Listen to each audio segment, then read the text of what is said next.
Que será lida e respondida após a apresentação. A TOTVS, como todos sabemos, é uma das maiores empresas do setor em bolsa e tem tido uma excepcional performance como uma grande consolidadora do setor desde a abertura do seu capital. O programa Fique por Dentro reinicia agora após as publicações dos balanços e nas próximas semanas teremos, toda semana teremos uma empresa a cada vez apresentando, então, e os clientes vão receber os nossos e-mails informando dos próximos eventos. Então eu passo a palavra para o Maia, que terá aí todo o tempo necessário para fazer a sua apresentação, e os assistentes, após a apresentação, poderão enviar suas perguntas, já pode enviar as perguntas ao longo da apresentação, que serão lidas após a apresentação do Maia. Maia, está contigo a apresentação. Obrigado, Ricardo. Bom dia a todos. É um prazer aqui estar com a Souza Barros, fazendo essa apresentação da TOTVS a vocês. Como o Ricardo mencionou, sou diretor de planejamento aqui da companhia. Eu trabalho na companhia há 6 anos. Eu fui contratado na ocasião do IPO em 2006 e acompanhei um pouco dessa história recente da companhia que eu vou comentar aqui com vocês.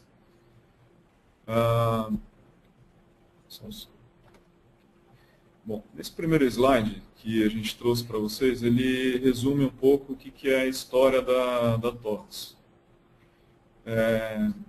De fato, é uma companhia que teve início de suas atividades no início da década de 1980. Né? Foi criada por 2 fundadores, o Laércio Constantino e o Ernesto Haberkorn. O Laércio é o atual CEO da companhia. Ele e o Ernesto juntos ainda detêm 18% das ações da companhia. Em termos de estrutura acionária, fora os 2 fundadores, nós temos ainda o BNDES com um pouco menos de 5%. E recentemente, agora no final do ano, a gente também teve a Petros, que hoje tem aproximadamente 10% de participação. Então, tirando esses entes, esses acionistas, a gente teria um free float, aí, não considerando esses 3, aí na casa de próximo a 70%. Desse free float de 70%, nós temos aproximadamente 75% de investidores do exterior e os 25% de investidores locais, essencialmente institucionais. Tá? Desses investidores internacionais, a nossa melhor estimativa é que algo como 60% a 70% estejam nos Estados Unidos e o restante na Europa e Ásia. Tá? Para dar uma visão de estrutura societária. A companhia ela não tem bloco de controle, atualmente. Ela não tem acordo de acionistas, ela é de fato uma corporation. A gente acabou de reeleger o Conselho de Administração na Assembleia Geral Ordinária ontem. Então a gente tem no Conselho de Administração, o único executivo é o Laércio. Fora o Laércio nós temos outros 6 membros. Temos um diretor do BNDES, que na realidade foi convidado pela TOTVS, e temos também um diretor da Petros. Tá? Fora isso, nós temos o Pedro Moreira Salles, o Pedro Passos, a Maria Roca e o German. É um conselho que ele essencialmente é composto por membros externos independentes e abaixo também nós temos um comitê de auditoria composto também presidido pela Marília Roca, que é uma membra externa independente do conselho, assessorada pelo Gilberto Mifano, ex-presidente da Bovespa, e pelo Charles Holland, que é sócio da Ernst Young. Temos também o comitê de remuneração, que é um órgão estatutário também, composto essencialmente por membros externos e independentes. Ou seja, a governança corporativa no histórico da TOTVS ela sempre foi um elemento muito forte. Resumindo um pouco essa trajetória da TOTVS, eu ressaltaria que na história da TOTVS foi a primeira empresa no Brasil, e pelo que me consta até no mundo também, a criar um sistema de franquias para distribuir software. Foi a primeira empresa brasileira que ia ter uma tecnologia proprietária de desenvolvimento desenvolvimento de software no Brasil. E uma das primeiras também a ter uma operação fora do Brasil.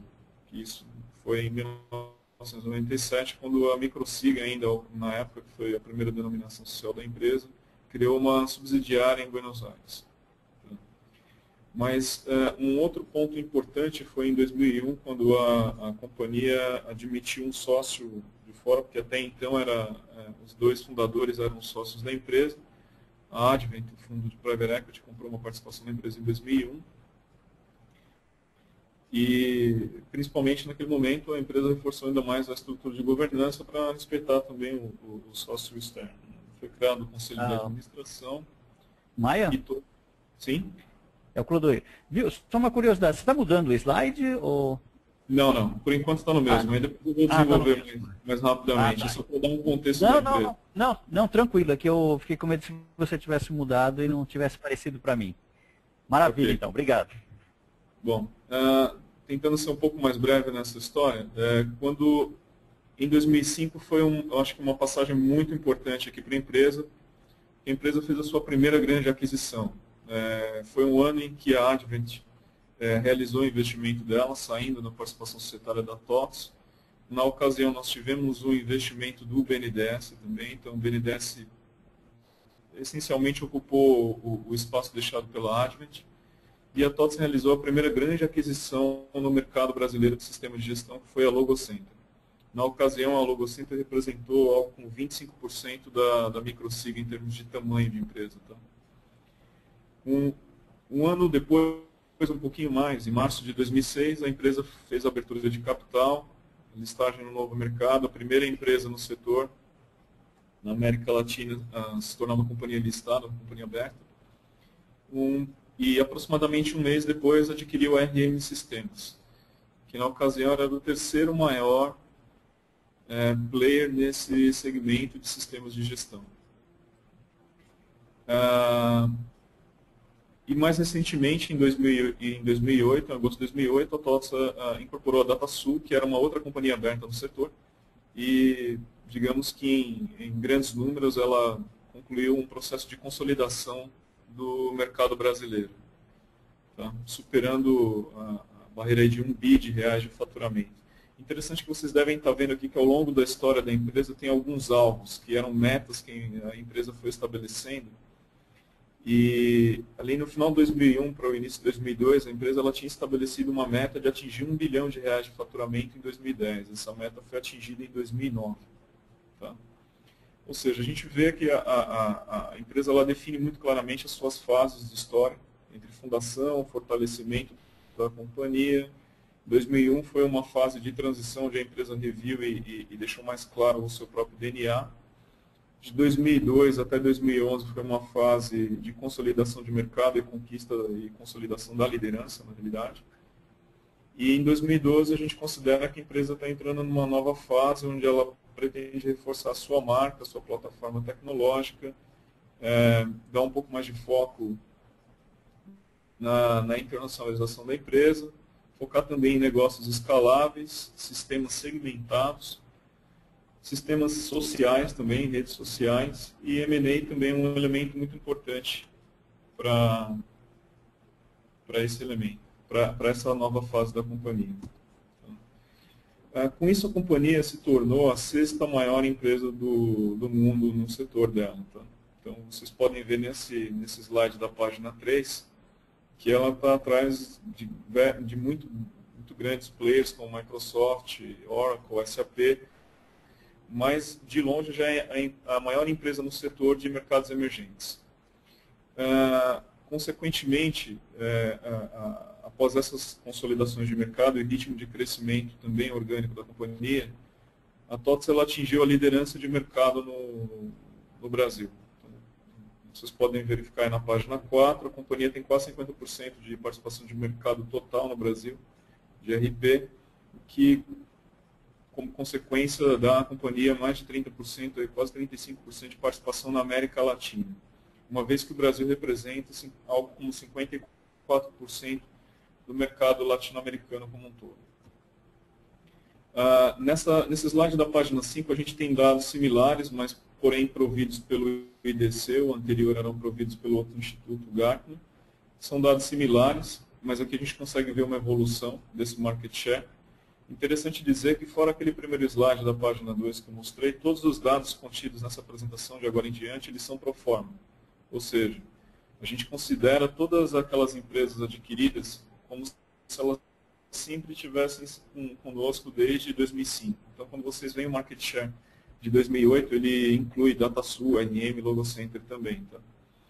E no gráfico do lado direito, o que é importante ressaltar aqui é a participação de mercado especificamente entre empresas de médio e pequeno porte, que é o mercado principal da TOTVS, onde a gente já tem mais de 70% do mercado penetrado, que por sinal ainda é um mercado de baixa penetração. A estimativa do Gartner no início do ano passado é que esse mercado de médias e pequenas empresas, empresas entre 10 e 500 funcionários, uma métrica mais generalista, ele estaria com uma penetração entre 12% e 15%, com sistemas de gestão integrados, chamados ERPs. Ou seja, é um mercado que ainda tem um potencial de crescimento bastante relevante em termos de penetração.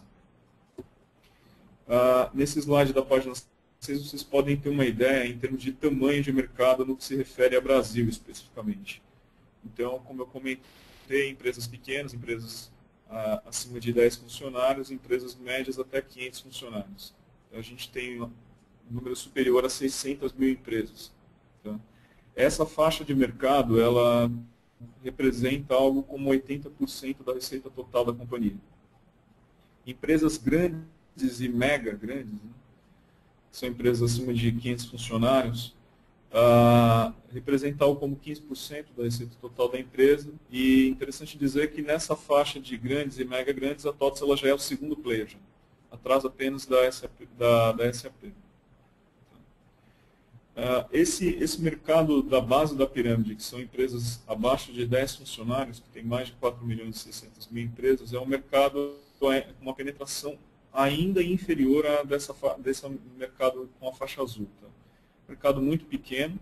A TOTVS tem uma faixa de solução que a gente chama soluções da série 1, que é para microempresas, mas é um mercado ainda muito pouco explorado e que não tem um player que consolidou realmente esse mercado. É um mercado que a TOTVS está começando a ter uma atuação um pouco mais focada. Tá? Mas realmente o core está baseado em série 3 e série T, que são uma parte do nosso portfólio um pouco mais robusto, digamos assim.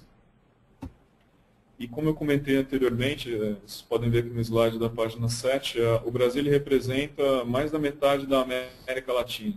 É um mercado super importante. E hoje o Brasil representa algo como 98% da receita total da companhia.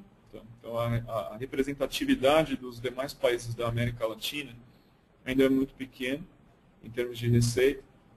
A companhia tem uma subsidiária na Argentina, uma no México também, e tem canais e clientes nos demais países da América Latina. É claro que o foco da companhia e continuará sendo o Brasil, mas a companhia tem tentado explorar oportunidades também nesses outros países. No gráfico da direita, que eu gostaria aqui a mensagem principal que a gente gostaria de ressaltar para vocês, aqui tem um breakdown, uma quebra do investimento de TI em 3 grandes frentes: hardware, software e serviços. Interessante que a maneira como foi ordenado aqui, se vocês observarem, os países mais desenvolvidos eles têm uma porção menor de hardware e maior de software e serviços. E o Brasil ele estaria meio que nesse meio de caminho. Né? Comparativamente aos Estados Unidos, a participação de software no mercado total de TI é menos da metade, né? 13% contra 27%. Então ainda demonstra que tem bastante espaço ainda para a indústria brasileira de software também crescer no próprio mercado brasileiro. Esse slide da página 8 ele é um grande sumário do que é a TOTVS. Quais são os principais diferenciais da TOTVS. Tá? Eu destaco como principal diferencial da TOTVS a habilidade de saber lidar com o mercado de médias e pequenas empresas. Ao longo da história da companhia, desde o início, eu diria, a companhia sempre foi muito focada no mercado de médias e pequenas empresas. Então, ela desenvolveu uma maneira toda própria de tratar esse mercado. Como aqui os principais diferenciais a gente tem nesse mercado, de baixa penetração, a TOTVS tem a liderança inquestionável. A competição que a gente enfrenta nesse mercado especificamente é bastante fragmentada, players bem menores, mais regionais e de nichos. A gente tem uma base de clientes bastante diversificada, principalmente entre as médias e pequenas empresas. No caso de algo como 25, 26 mil empresas nesse setor do mercado especificamente. E a formalização da economia brasileira também é um driver bastante importante, eu diria não de uma maneira direta, mas indireta, né? Porque a formalização leva as empresas a investir mais nesses temas. Tá? Outros diferenciais que eles vêm meio em consequência desse know-how que a TOTVS desenvolveu no mercado de pequenas e médias empresas, é a flexibilidade das soluções de software da TOTVS e da própria tecnologia que a TOTVS desenvolveu, que é utilizada para desenvolver os sistemas. Tá? É uma característica muito forte de flexibilidade, porque endereça as necessidades do mercado de pequenas e médias empresas.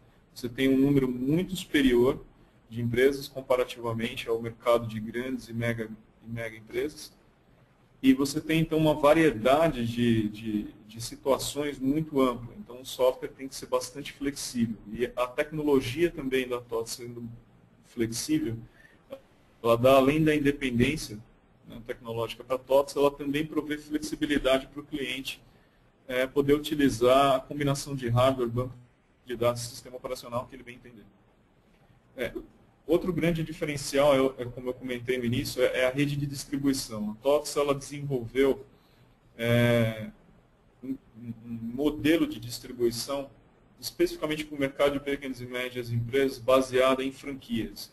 Ou seja, ao longo do tempo, a TOTVS ela foi atraindo empresas de software regionais a se converterem em canais exclusivos de distribuição das soluções da TOTVS.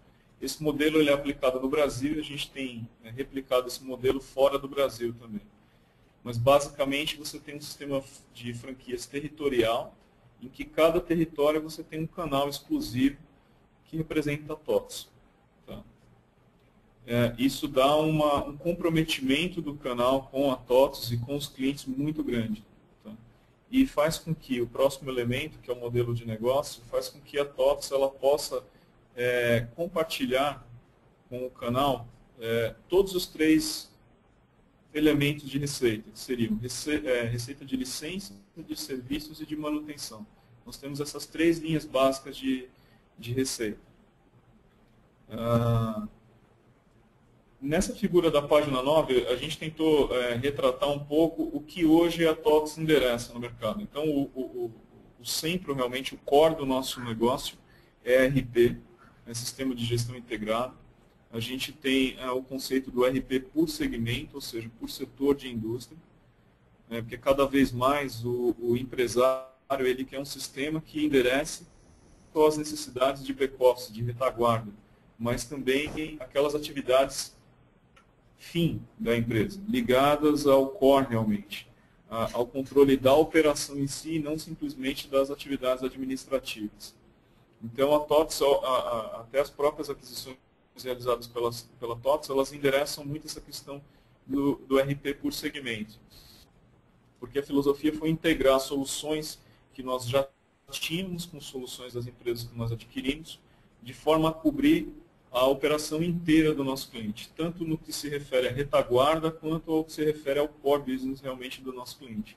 Então, a gente tem o que a gente chama de soluções verticais, e soluções horizontais integradas, tentando prover uma solução completa para o cliente. Em cima dessa camada de RP, a gente provê também soluções de análise, que são as famosas Business Analytics, que você tem BIs, DW, sistemas de gestão de indicadores, balanço de scorecard, que utilizam a massa de dados produzidas pelo RP e dão visões mais gerenciais para o empreendedor e para o gestor do negócio. Soluções de gestão de capital humano, de RH, então onde você pode fazer toda a avaliação de performance da sua equipe e gerenciar o desenvolvimento do seu time.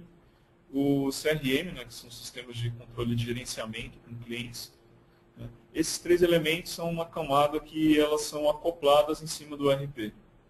Em cima desses três elementos, a gente tem uma outra camada que a gente chama de ECM, que na realidade é um gerenciador de conteúdos não estruturados. Seriam conteúdos não estruturados. Arquivos como planilhas, PowerPoint, Word, todos aqueles documentos que a empresa utiliza no seu dia a dia, mas que não são produzidos pelo ERP ou pelo sistema de gestão integrado. O ECM ele dá a possibilidade de você organizar esses documentos e vincular esses documentos aos processos da empresa, aos processos do próprio ERP e das rotinas diárias da companhia. E recentemente a gente agregou também essa camada em azul, que é uma camada de sistema de colaboração, que a gente disponibiliza numa interface de uma rede social. Ou seja, a rede social ela tem embaixo dela todos esses elementos de ECM, de analytics, de sistema de gestão de pessoas e de relacionamento com clientes. É uma novidade. O ano passado a gente restringiu essa solução de rede social a um grupo de aproximadamente 30 clientes pilotos e a gente tem planos de abrir essa solução para a nossa base inteira de clientes ao longo do ano de 2012. Então, interessante dizer que todos esses elementos de rede social, ou de ECM, BA e ERP, eles estão dentro de uma camada amarela que vocês estão percebendo de identificação. Então não tem pessoas com perfis falsos, você tem segurança de informação nesse ambiente. Tá?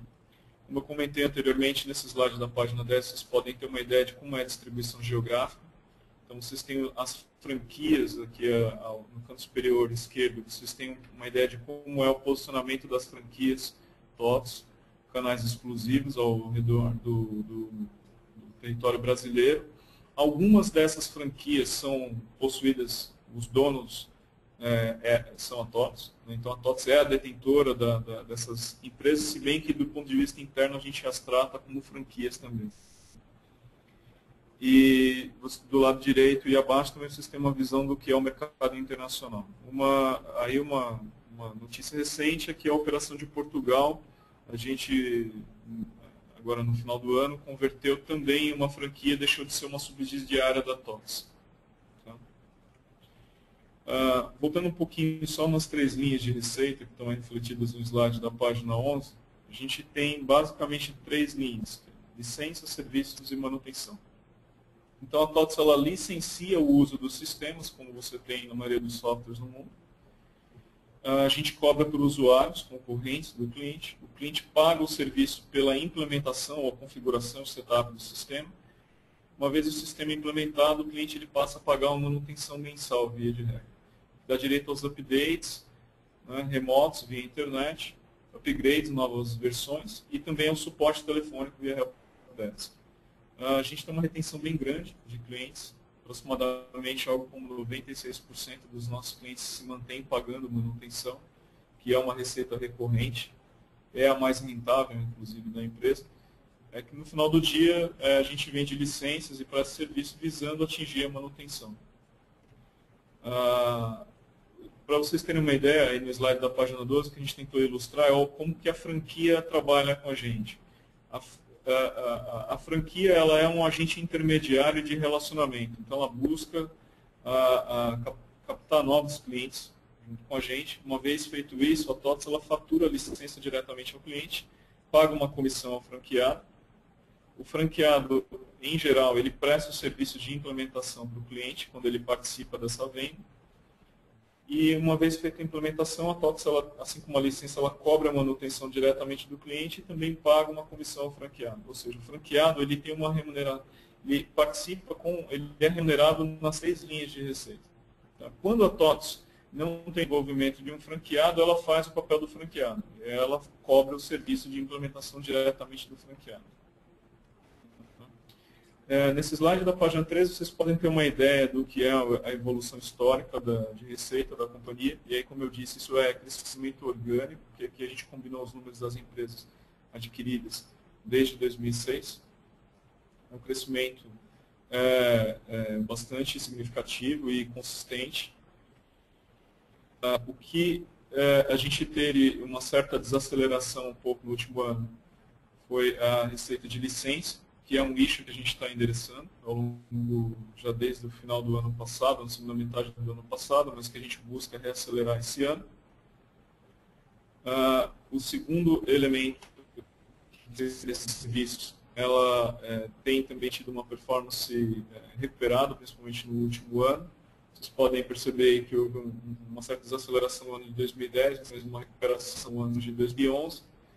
E a grande linha de receita da companhia é a manutenção, que responde por quase 50% da receita da empresa, tem crescido num ritmo bem forte, que retrata a nível de retenção dos clientes, fidelização desses clientes. Tá?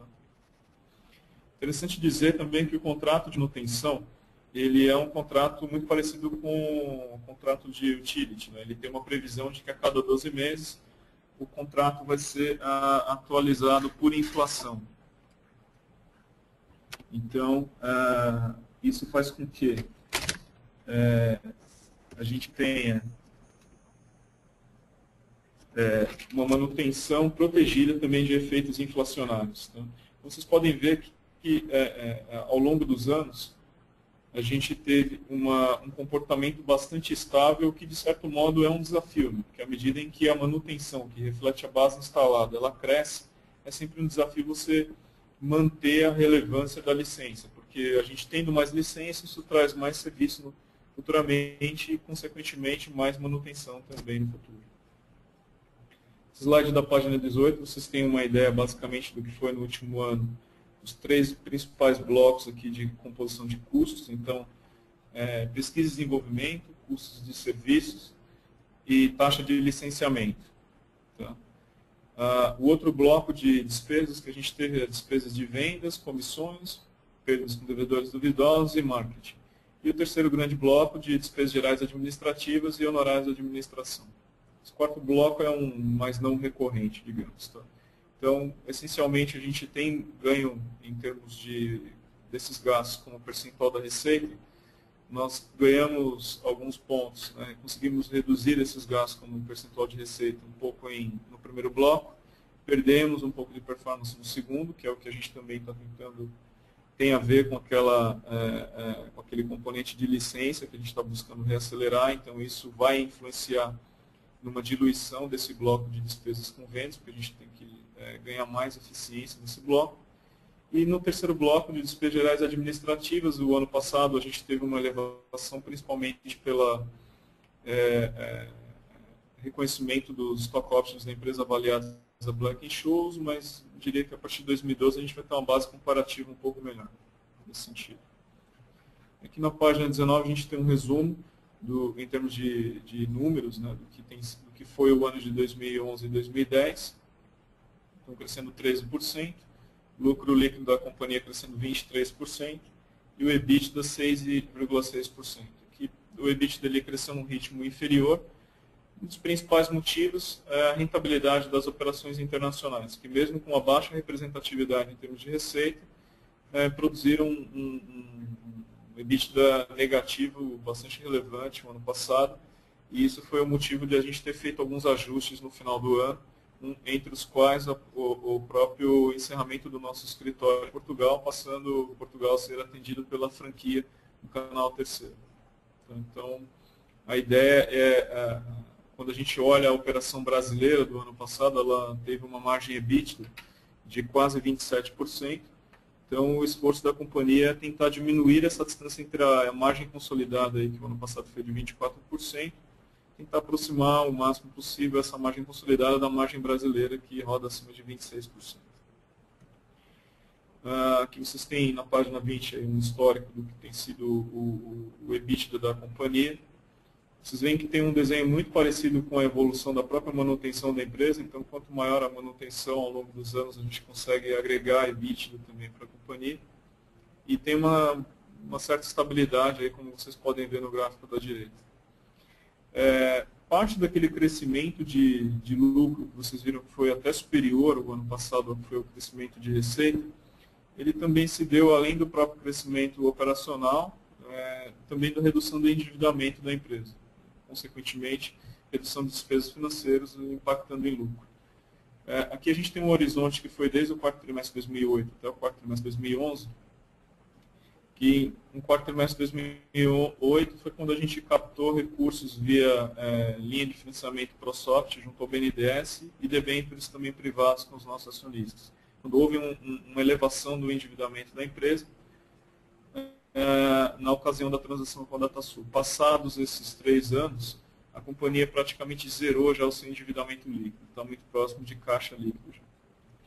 Bom, eu queria agora, Ricardo, deixar aberto aí para perguntas, para a gente poder deixar um pouco mais dinâmico, aí a gente pode endereçar mais detalhadamente alguns assuntos aí de acordo com as perguntas, ok?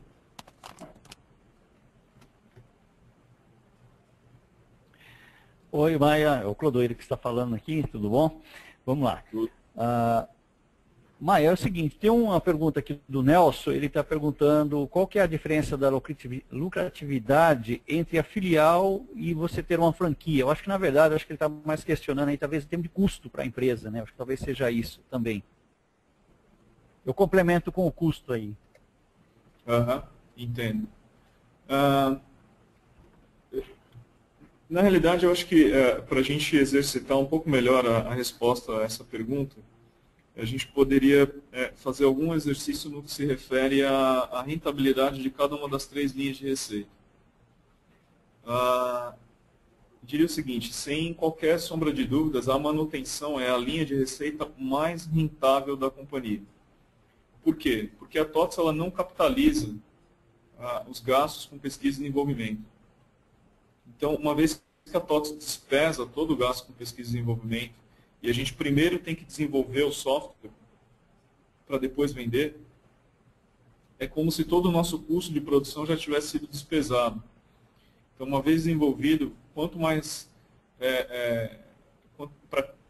clientes eu vender aquele mesmo sistema, mais diluição eu consigo provocar na minha estrutura de custos. Então, por isso que a manutenção, eu diria que ela agrega uma margem bem alta para a gente. A gente não divulga, e também eu diria que é sempre polêmica essa discussão aqui dentro da TOTS, a respeito de qual é a margem exata de cada uma dessas 3 linhas, porque dependendo como a gente aloca os custos, principalmente de desenvolvimento, a linha de licença ou a linha de manutenção, você pode encontrar margens distintas. A segunda linha que a gente tem que avaliar é a linha de serviços. Ou seja, que eu tenho que ter profissionais para em campo executar o setup do sistema para o sistema poder funcionar apropriadamente para o cliente. Esse é o pedaço do nosso business que tem menor escala, porque quanto mais projetos eu tenho, mais pessoas eu tenho que ter. Também é o menos rentável, porque a TOTS ela cobra uma taxa média horária de algo como R$100, pratica no mercado, ou $60, desses $160, que é bem menos do que normalmente as consultorias cobram das empresas quando elas implementam sistemas. Então, é uma linha bem pouco rentável. Hoje, por sinal, ela roda até negativo. O serviço ele é um elemento negativo. Isso dá para ser visto nas demonstrações financeiras da TOTS. E o terceiro é a licença. A licença ela não é tão rentável quanto a manutenção, porque eu tenho um esforço maior de venda, eu tenho um comissionamento mais alto. Então, só voltando um pouco na pergunta original que foi feita, do Nelson, a gente tem um comissionamento aí para as franquias em termos de licença que pode chegar a algo até no limite de 45%. O franqueado, ele fica quando ele executa o serviço, ele fatura direto o serviço para o cliente, ele fica com 100% da receita de serviço. E o comissionamento de manutenção do franqueado pode atingir até, no máximo, 25% do valor da manutenção. Então, o que eu diria? Como o franqueado ele absorve principalmente essa estrutura de serviços e ele tem a estrutura própria de vendas que ele tem que arcar, a gente vê que o efeito ainda é positivo você vender por franqueado. É claro que se você analisar exclusivamente do ponto de vista de comissão, pode passar a impressão que é mais caro vender por franquia. Tá? Mas se a franquia agregar um volume interessante de vendas de licença, que se convertem depois em contratos de manutenção, isso agrega um valor muito interessante para a TOTS. Tá? Então, assim, principalmente pelo componente de serviço, eu diria que economicamente é até mais viável a TOTS vender por franquia. Tá? Agora, por que a TOTS então tem algo, mais ou menos 50% das vendas da TOTS se dão via franquia e os outros 50% basicamente pelos canais próprios da TOTS? Por que a TOTS então não franquia 100%? Porque aí é uma questão de gestão de risco. A TOTS ela entende que é importante ela ter, principalmente as operações que estão nos grandes centros, nas grandes capitais, operações próprias. Porque caso a gente não tenha um franqueado apto a executar um serviço ou algo do tipo, a gente tem a nossa capacidade própria de execução. Bom, Maia, tem mais uma pergunta aqui, é do Jacaré. Quais os impactos nos resultados da empresa diante de possível queda do PIB mais acentuada e qual a estratégia para que esse impacto seja minimizado, se houver uma queda maior? E quanto influencia isso, que eu acho que é o principal, né? O que isso influencia? É interessante a pergunta dele. O modelo de negócio da TOTS, por ele ter esse componente de receita recorrente, que atinge um patamar bem elevado, se você pegar exclusivamente a manutenção, quase metade da receita da empresa, ele dá ele é bastante resiliente, eu diria. Tá? Agora, o PIB, ele influencia muito mais as vendas a novos clientes. Então, se você pensar em vendas de licença, daquelas vendas de licença que nós temos, historicamente, algo como 30% a 40% daquelas vendas são a clientes novos, ou seja, a primeira compra de licença. O restante, ou seja, de 60% a 70%, são para clientes que já estão na nossa base de clientes, ou seja, clientes que estão comprando licenças adicionais do sistema. Essa venda a clientes da base, ela é mais estável historicamente. Ela é menos volátil às oscilações econômicas. Eu não quero dizer que elas não são afetadas pelo cenário macroeconômico, são. Mas as que são mais influenciadas pelo cenário macroeconômico são as vendas a clientes novos. Então, se vê uma correlação um pouco melhor entre vendas de licenças a clientes novos do que vendas a clientes da base. Então, eu diria assim, ali de 30% a 40% das nossas vendas de licença tem uma exposição maior a isso. Tá? E aí é claro que isso depois se reflete em serviços também. Tá? Então essa é a dimensão do tamanho da exposição que a gente tem. O que a TOTS faz para mitigar um pouco essa exposição? A TOTS ela tem feito um esforço no sentido de tentar diversificar um pouco mais a sua atuação. Hoje a TOTS ela atua em 10 setores da economia, basicamente. Então você tem manufatura, setor financeiro, você tem varejo, você tem educação, construção, saúde, serviços, jurídico, logística e o setor de small business que a gente chama que seriam as microempresas. Tá? São esses 10 segmentos. Com esses 10 segmentos, a gente cobre os setores essenciais da economia brasileira. É claro que a manufatura, o setor financeiro, são setores ainda muito relevantes. Mas a gente tem tentado tratar isso de uma forma muito parecida a um portfólio, realmente. A gente tem tentado, ao longo do tempo, balancear um pouco mais os nossos esforços, fazendo com que os demais setores eles ganhem mais relevância, né? Porque o manufatura representou em 2011 algo como 35% das nossas vendas. O setor financeiro quase 10%. Então esses dois setores juntos representaram algo próximo a 45% das nossas vendas totais. Então a gente tem tentado reduzir um pouco a concentração desses dois setores com um pouquinho mais de ênfase nos demais. Essa é a estratégia da TOTS para mitigar a exposição a eventuais quedas mais acentuadas do PIB. Maia, tem mais uma pergunta aqui do Ricardo, né? Ele pergunta o seguinte: onde tem mostrado o maior crescimento de usuários do seu serviço? No setor industrial ou no setor comércio?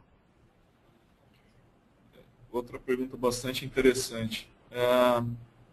Como eu comentei, a manufatura ainda é um setor muito relevante. Na realidade, o mercado de ERP, né, ele surgiu das indústrias. Né? Os engenheiros de produção que começaram a criar o conceito do sistema integrado. Eles foram integrando ao sistema de produção os demais sistemas da empresa. Então, ele tem uma tradição muito forte nisso. E no Brasil também o setor bancário, o setor financeiro é um setor muito forte também em TI. Mas a gente tem visto mais recentemente outros setores, eu acho que até pelo próprio movimento de consolidação e de profissionalização, um crescimento um pouco mais interessante, como por exemplo, recentemente a gente teve o setor de construção, onde você vê hoje bastante empresas listadas, né, na Bolsa, você tem milhares de construtoras, incorporadoras, brokers, ou seja, tem milhares desses players, né, desse setor, que não são empresas grandes, mas que acompanham um pouco o ritmo de profissionalização das maiores empresas. Então, isso tem chamado bastante a atenção da gente. Outro setor que também tem trazido bastante interesse nosso é o setor de educação, que, por sinal, tem um desenho parecido com construção, né, que eu descrevi. Né? É um movimento de consolidação do mercado, porém tem muito a fazer ainda. E isso faz com que as outras que são menores e que não são abertas também vejam como importante profissionalizar mais a gestão da empresa e ganhar eficiência. Outro setor é o setor logístico também, que eu acho que esse setor logístico ainda não passou pelo processo que os dois anteriores passaram, que é de consolidação, de uma profissionalização, mas ele está ainda numa fase inicial que a gente já começa a ver um movimento nessa direção. E também aí a gente tem acho que o varejo em geral ele termina drivando logística, distribuição, porque hoje você tem atacarejo também, você tem uma série principalmente esses setores que estão mais ligados à demanda interna, né, da economia brasileira. São setores que a gente tem visto um ritmo mais rápido, eu diria.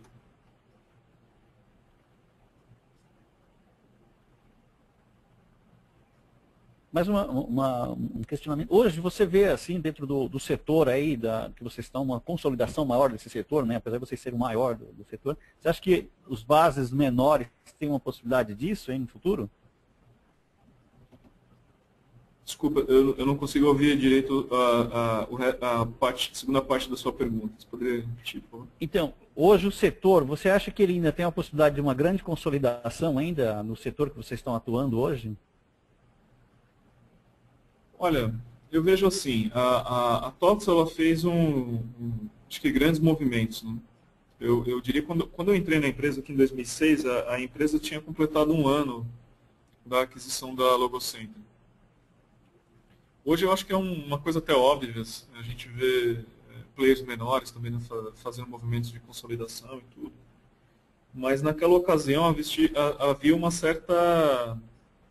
um certo ceticismo aí do mercado a respeito de se realmente a aquisição de empresas de software, consolidação de empresas de software era algo que geraria valor. Tá? Acho que passado esses 6 anos, a gente vê o que aconteceu com a TOTS, acho que é inegável que fez sentido e por isso que eu tenho visto movimentos nos outros mercados. Para ser mais objetivo, Ricardo, assim, eu não vejo grandes transações como foram DataSul, RM, Logocenter disponíveis no mercado. Mas, se você analisar, por exemplo, mercado de médias e pequenas empresas, a TOTS tem 70% do mercado penetrado. Aí você tem displays internacionais ali com umas 10%, 12%, e você tem outros 18%, quase 20% do mercado fragmentado entre estimativas aqui de 3 mil players no Brasil, 3 mil empresas de software. Então, é um mercado muito fragmentado e que nesse mercado eu vejo que ainda tem possibilidade de consolidação sim. Tá? Inclusive, a gente tem interesse ainda em fazer algumas transações, e é claro que de porte menor individualmente, mas elas vão ser transações mais estratégicas. menos volume, menos valor financeiro envolvido, mas um cunho muito mais estratégico. Então, a gente deve ver transações menores acontecendo. E sem ser a TOTVS, também a gente tem visto outras empresas também fazendo movimento de consolidação, fundos de private equity vindo para o Brasil virou a bola da vez, né? E isso também tem incentivado a consolidação do mercado. Eu vejo sim possibilidade. Tem mais uma pergunta aqui do Daniel Garcia. Ele coloca, com relação ao DRE, a receita financeira cresceu 118% no consolidado em 2011. Aí a pergunta dele: ô Maia, pode explicar a razão do crescimento tão expressivo dessa receita não operacional? Sim, sim. A própria redução do endividamento da companhia, né? Porque a TOTVS, ela tem uma política muito conservadora de investimento dos seus recursos. E na medida em que hoje a gente já tem aí por volta de 300 milhões de reais em caixa. Então, se você pegar um ano atrás, isso era bem menos. Então, à medida que a empresa tem mais disponibilidade, ela gera mais recursos decorrentes das aplicações. Tá? Basicamente é isso. E se a gente pensar no resultado financeiro como um todo, a gente hoje ainda tem debêntures que tem 30% que ainda podem ser convertidos em ações da TOTVS. Tá? Esses 30%, eles são marcados a mercado de acordo com a oscilação do preço da ação da TOTVS. Então, dependendo do momento também, esse resultado financeiro da TOTVS, ele pode estar influenciado pela própria oscilação do preço da ação da TOTVS. Então, eu posso ter mais ou menos despesa financeira também por conta dessa prática de marcação a mercado das minhas debêntures conversíveis.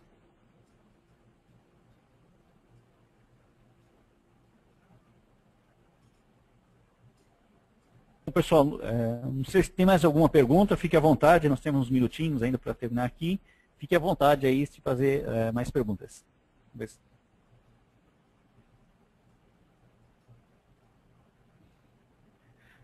Bom, pelo jeito não tem mais perguntas, né? Vou passar para o Ricardo. Ricardo, você está me ouvindo bem?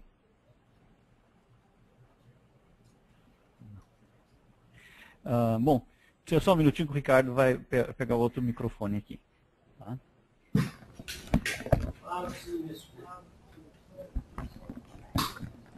Posso falar? Olá, tudo bem? Ótimo. Ricardo. Sim, tudo bem? Oi, Ricardo. Estou escutando. Eu teria alguns minutos aí só para fazer umas considerações finais aí? Lógico, lógico. Tá, você prefere que eu faça agora ou você quer fazer o seu fechamento? Pode fazer, pode fazer. Tá. Bom, o que eu queria aqui deixar de mensagem, na realidade, é o seguinte. A gente passou rapidamente os slides, tentou endereçar as perguntas, mas olhando para frente, qual que é a visão que a TOTVS tem a respeito dela mesma e do mercado? Tá? A gente vê com muito otimismo ainda o ano de 2012. É claro que a gente viu uma certa desaceleração do mercado como um todo na segunda metade do ano passado, mas a TOTVS ela está com uma visão ainda bastante positiva para o ano de 2012. Tá? A TOTVS ela entende que até pelo próprio ritmo de crescimento que a gente encerrou o ano de manutenção, nós teremos um bom ano de manutenção. A empresa tem tido uma boa performance de serviço, principalmente pelo volume de serviços que nós já vendemos o ano passado e que nós temos que entregar esse ano.